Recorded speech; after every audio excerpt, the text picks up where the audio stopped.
Assalamualaikum warahmatullahi wabarakatuh. Perkenalkan, saya Deladil Astuti dari kelas 7A Administrasi Publik dengan nomor NIM 210100032 Universitas Islam Syekh Yusuf Tangerang. Di sini saya akan membahas mengenai dana desa, pengertian dana desa, kemudian sumber dan alokasi dana desa, perbedaan dana desa dan alokasi dana desa, serta tujuan penggunaan dari dana desa. Kemudian langsung saja ke intinya mengenai pengertian dari dana desa. Dana desa didefinisikan sebagai dana yang bersumber dari anggaran pendapatan dan belanja negara atau APBN yang dialokasikan untuk desa dan disalurkan melalui anggaran pendapatan dan belanja daerah atau APBD di kabupaten atau kota. Kemudian dana ini digunakan untuk membiayai penyelenggaraan pemerintahan, pelaksanaan pembangunan, pembinaan kemasyarakatan, dan pemberdayaan masyarakat. Kemudian sumber dan alokasi dana desa bersumber dari APBN yang merupakan kewajiban pemerintah pusat. Selain itu, desa juga memiliki pendapatan asli yang berasal dari berbagai sumber seperti hasil usaha dan sumbangan. Kemudian pengalokasian dana desa dilakukan berdasarkan beberapa faktor, termasuk jumlah penduduk, tingkat kemiskinan, luas wilayah, dan kesulitan geografisnya. Kemudian, apa sih perbedaan dari dana desa dan alokasi dana desa? Yang pertama dari dana desa yaitu sumbernya dari APBN dan langsung ditransfer ke rekening kas desa. Yang kedua ada alokasi dana desa bersumber dari APBD yang merupakan kewajiban pemerintah daerah dan dialokasikan melalui dana perimbangan. Kemudian apa sih tujuan dari penggunaan dana desa? Dana desa memiliki beberapa tujuan strategis. Yang pertama yaitu membangun infrastruktur dengan meningkatkan sarana dan prasarana di desa, kemudian pemberdayaan masyarakat dengan mendorong partisipasi masyarakat dalam pembangunan. Yang ketiga, pengurangan kemiskinan dengan berkontribusi pada pengelolaan kemiskinan, pengentasan kemiskinan di daerah pedesaan. Jadi yang ketiga ini prioritas penggunaan dana desa. Seperti apa sih Kak? Pemerintah Indonesia ini menetapkan beberapa prioritas penggunaan dana desa. Tujuannya untuk apa? Tujuannya bukan untuk meningkatkan kesejahteraan masyarakat dan pembangunan desa. Aku bisa sebutin 6 rincian prioritasnya guys. Yang pertama itu ada pembangunan infrastruktur dasar. Contohnya seperti sarana dan prasarana. Itu digunakan untuk pembangunan pemeliharaan jalan desa, irigasi, sanitasi, dan air bersih. Lalu juga ada pelayanan sosial dasar. Contohnya seperti apa? Contohnya itu seperti pengembangan pos kesehatan, pengelolaan pendidikan anak-anak usia dini, dan fasilitas publik lainnya ya guys ya. Lalu yang kedua itu ada pemberdayaan masyarakat. Contohnya itu seperti pengelolaan ekonomi lokal. Dukungannya itu terhadap usaha ekonomi produktif, pendirian badan usaha milik desa atau yang biasa kita sebut BUMDes, dan pengembangan pasar desa ya. Lalu ada peningkatan kapasitas SDM. Jadi itu tuh digunakan untuk pelatihan bagi kader ya guys, pemberdayaan masyarakat dan kelompok usaha, kader-kader yang ada di desa.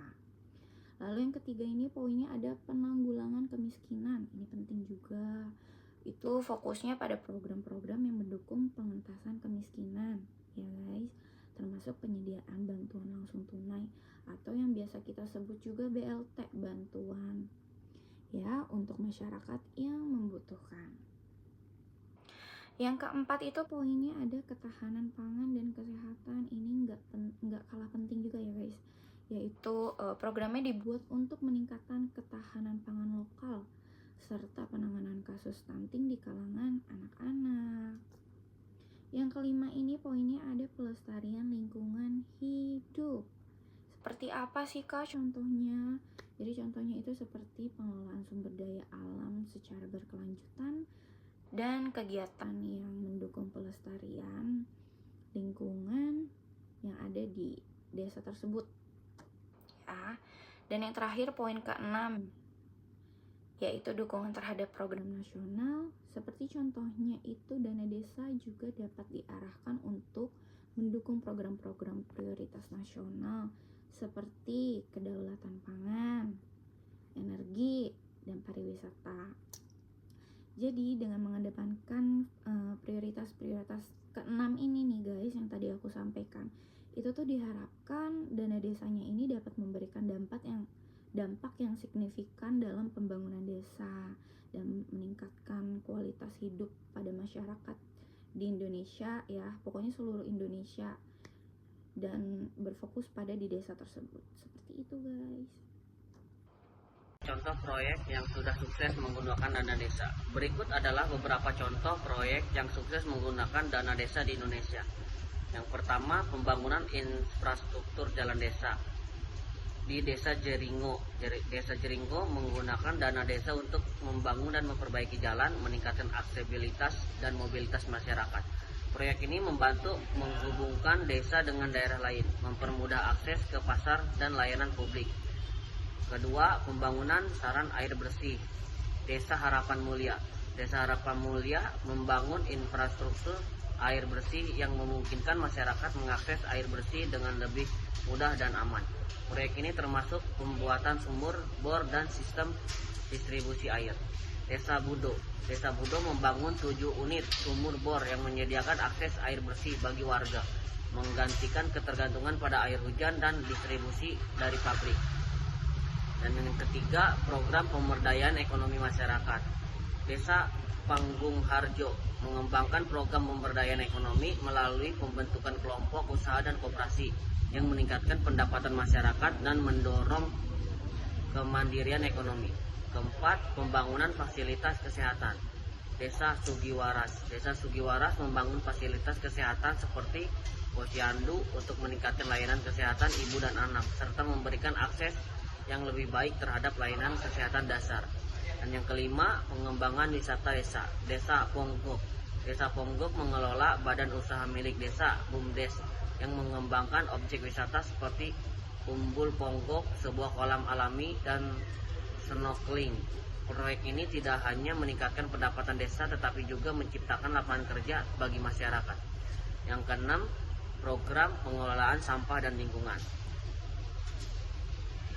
Nagari Sungai Duo. Nagari Sungai Duo menerapkan sistem pengelolaan sampah yang efektif, termasuk penilaian sampah di tingkat rumah tangga untuk menjaga kebersihan lingkungan. Yang ketujuh, pembangunan sekolah dan pendidikan. Desa Tepus. Desa Tepus membangun fasilitas pendidikan untuk meningkatkan kualitas pendidikan di desa, termasuk pembangunan sekolah dasar dan pelatihan bagi guru. Yang ke-8, program konservasi lingkungan. Desa Sugiwaras. Desa Sugiwaras melaksanakan program konservasi lingkungan yang berfokus pada pengelolaan sumber daya alam secara berkelanjutan dan pelestarian kearifan lokal. Proyek-proyek ini menunjukkan bagaimana dana desa dapat dimanfaatkan secara efektif untuk meningkatkan kualitas hidup masyarakat desa melalui berbagai inisiatif pembangunan yang berkelanjutan. Yang kelima, tantangan dalam pengelolaan dana desa. Yang pertama, keterbatasan kapasitas SDM, kualitas manajerial yang rendah, banyak aparatur desa termasuk kepala desa dan perangkatnya tidak memiliki keterampilan manajerial yang memadai dalam pengelolaan keuangan dan administrasi. Hal ini menyebabkan kesulitan dalam perencanaan, pelaporan, dan penggunaan dana secara efisien. Yang kedua, kurangnya transparansi dan akuntabilitas. Minimnya pengawasan, tingkat pengawasan terhadap penggunaan dana desa seringkali rendah yang meningkatkan resiko penyalahgunaan dan korupsi. Masyarakat juga kurang terlibat dalam proses pemantauan sehingga sulit untuk mengevaluasi penggunaan dana. Yang ketiga, birokrasi yang rumit, proses pengajuan yang berbelit, prosedur untuk pengajuan, persetujuan, dan penyaluran dana desa seringkali rumit dan memakan waktu lama, menghambat realisasi program pembangunan yang bergantung pada dana tersebut. Yang keempat, kurangnya partisipasi, rencana pembangunan yang tidak sesuai kebutuhan banyak desa membuat rencana pembangunan tanpa melibatkan masyarakat secara aktif, sehingga program yang dijalankan tidak sesuai dengan kebutuhan real masyarakat dan berpotensi gagal. Penyalahgunaan. Dan yang kelima, penyalahgunaan dana.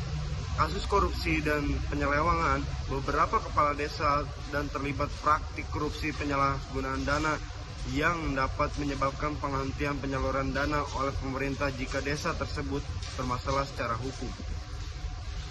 Dan yang terakhir, yang keenam, ketergantungan pada desa. Cara pengelolaan dana desa diatur secara hukum. Undang-Undang Nomor 6 Tahun 2014 tentang Desa.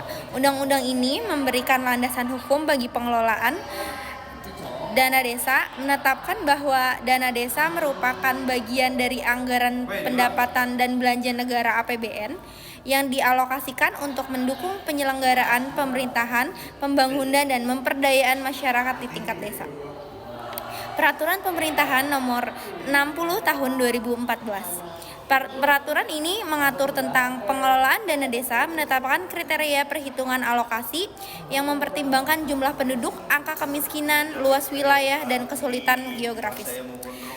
Peraturan Menteri Keuangan Nomor 201 atau PMK 07/2022 diterbitkan untuk memenuhi amanat Undang-Undang Nomor 28 Tahun 2022. Peraturan ini mengatur proses penganggaran, pendapatan, pertanggungjawaban, pelaporan, pemasukan, dan evaluasi dana desa.